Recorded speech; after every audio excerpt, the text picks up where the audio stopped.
Welcome back to the channel, everyone. Thank you for tuning in. On this episode, I'm going to be working on this Gen 5, preparing it for the swap, and I'm going to show you guys how I open up the crank pulley with no impact, no air compressor, just one unique tools that I purchased about maybe more than 10 years ago. This will break loose the crank pulley. All you do is just put on the crank bolt and just hammer from the top. Just here at a certain angle if you want to tighten and loosen, whatever direction you want, and you just hammer from the top. Just like so. After that, I'm going to be removing this AC and alternator all in one belt. I've seen other YouTube channel. The guy did a good job rebuilding his Gen 5, but the problem is he's doing it all wrong. When he removed the AC compressor, he couldn't get the brackets and everything off. He couldn't find he didn't know how to open up this this tensioner here, the belt tensioner for the AC and the alternator. It's very simple. It's just a 14 millimeter here to loosen it up, and that one is just to retract the tensioner so that the belt's loose, and all you do is just pull it off. He was struggling unbolting the bracket, unbolting the AC, unbolting all kinds of stuff, and he's just basically making it very difficult. This is very simple, straightforward. We just loosen the tensioner, belt comes out, everything else is exposed. Just unbolt everything. It's much easier. And after you unbolt it, of course, a lot of the pulley, after it's been sitting out for a long time, it gets rusty and it will not come off on its own. You're gonna need a pulley puller. I went to AutoZone and loaned this tool. It's called a pulley pusher or puller. So you can push or pull with this tool. And this bolts onto the pulley. It has 4 holes. 2 of them actually is threaded. That's how it goes into there. Let me get you guys a better angle. There we go. One goes top, one goes to the bottom. But this is so thick, you're gonna need about a 2.5 inch or 2 inch long bolt that fits the thread of this inside hole here of the crank pulley, and then all you do is just tighten it and it pops the pulley out.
before I pull everything off is I would try to lock this bolt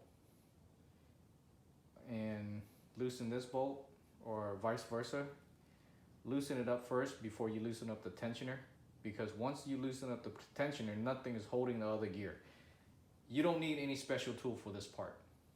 And believe me when I tell you don't need special tools, because I've done it with no special tools, no cam gear tools at all, and it worked.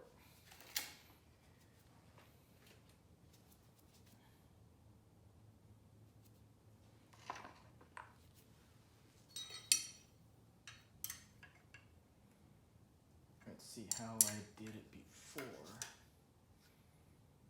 Locked it in place.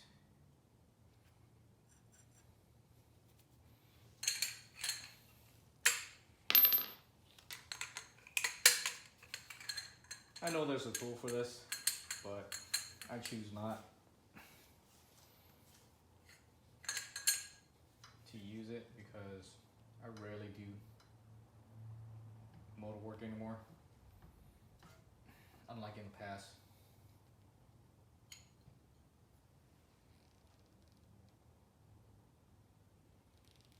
But this will move the cam gear a little bit and the crank pulley, but once you get it loosened, you could always spin it back into place. This, at least you know you're at the correct position of the top dead center of the pistons, number 1 and number 4 all the way up. So what we need to do is hold this. Hold on just a minute here. We want to hold this and loosen this.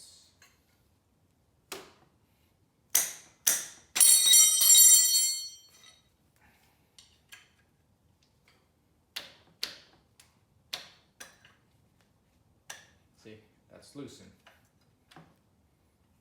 Just tighten it up just a little bit. You know that's broken loose, so you're all good there. What you need to do is now, oh, I just dropped it.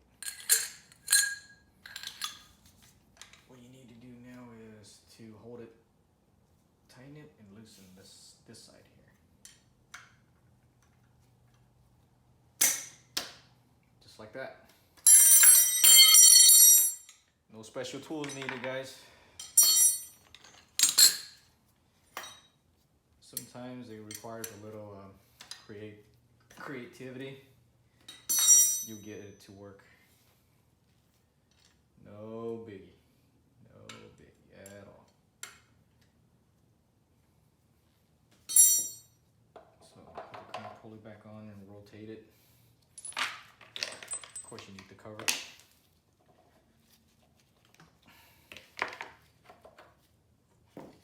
I try to do this as quick as I can so I could end the video.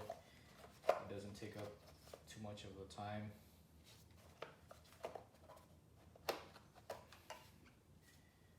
Otherwise, I would just mark everything and make my life easier.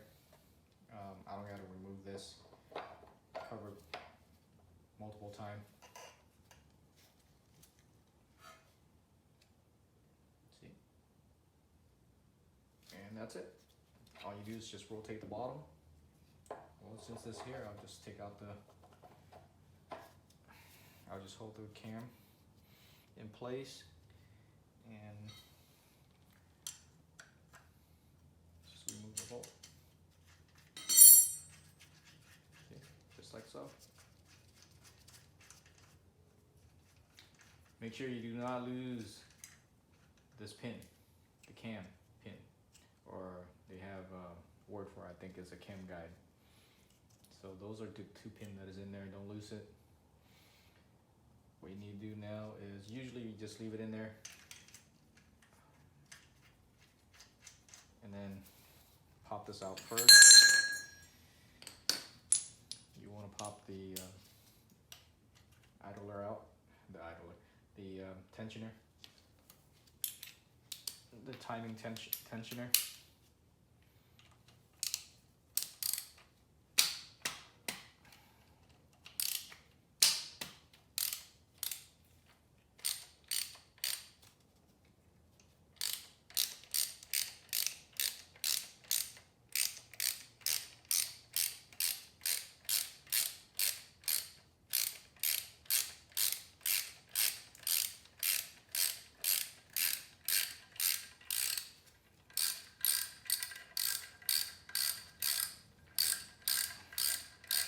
pulley idler looks a little rusty, so I'm gonna have to order that part.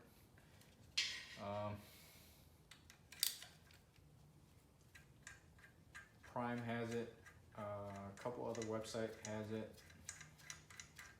It takes a while for it to get shipped because it's not in California. I am here in California, and Prime is somewhere in the East Coast, New Jersey, I believe, because that's where I see the my shipping is coming from. Well, once that's done, the idler is loose. What you need to do now is just pull everything apart. Crank, remove, cover, remove, gather all your bolts, put in the cover.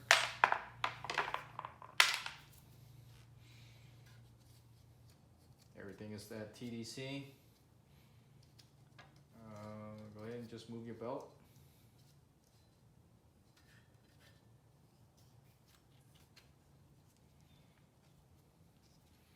You can't mess up with this timing belt. I mean, the orientation is self-explanatory. It just goes like that. There. So if you mess this up, I don't know what to tell you. You shouldn't be working on cars. That's gonna need a new belt. These are the 2 cam bolts. Don't lose it. It slides right off. And the keys looks like it's snug in there, so I'm gonna leave it in there. I usually keep the intake and the cam gear in the same location, but it doesn't really matter. You can mix it if you like. I choose not to. I just make sure that it sits at the same spot. That's it. I wouldn't worry much about that part. So this is gonna go, this is gonna go, this is gonna go. The 2 cam seal is gonna go, the crank seal is gonna go. And then once that's done,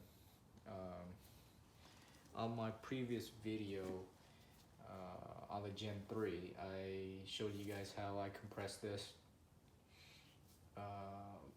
This is the hydraulic tensioner that the 3SGT use from a Gen 2, Gen 3, all the way up to Gen 5. It still uses this hydraulic tensioner. It's just like the 2J. It's same concept Toyota use. You compress this. It's not spring loaded. It's hydraulic fueled. So just use a press, push down on this rod, stick a pin in it. When you're ready, just yank the pin just like how you pull a bomb. I never pulled one before, but you know, that is the concept. So make sure whatever it is that you put inside this hole, it goes through the other side, and don't let it protrude out the other side. Once it's in there, you just make sure everything is lined up, top dead center, and just pull on it, and it will tension the timing belt.